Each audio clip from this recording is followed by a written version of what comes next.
বিয়েবাড়ি মানেই কিন্তু একটা হইচই ব্যাপার, কিন্তু তার থেকেও বড় ব্যাপার হচ্ছে যখন অনেকটা দূরে মানে বিয়ে বাড়িটা থাকে, মানে কনে বাড়ি অনেকটা দূরে, যেরকমটা আমাদের ছিল। আর সেখানে আমরা বরযাত্রী হিসেবে যাচ্ছি কিন্তু বাসে করে, অনেকটা ডিস্টেন্সের, মানে মোটামুটি 6 থেকে 7 আওয়ার্স আমাদের যেতে লেগেছিলো আর কি।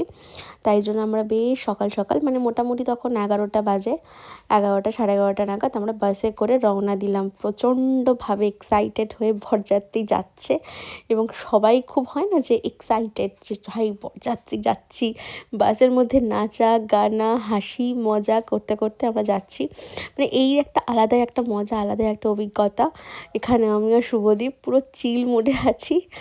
আর দেখো একটু পর থেকে মানে পুরো বাসের মধ্যে নাচ শুরু হয়ে যায়, এই যে এক জামাইবাবু উনি নাচতে শুরু করেছে।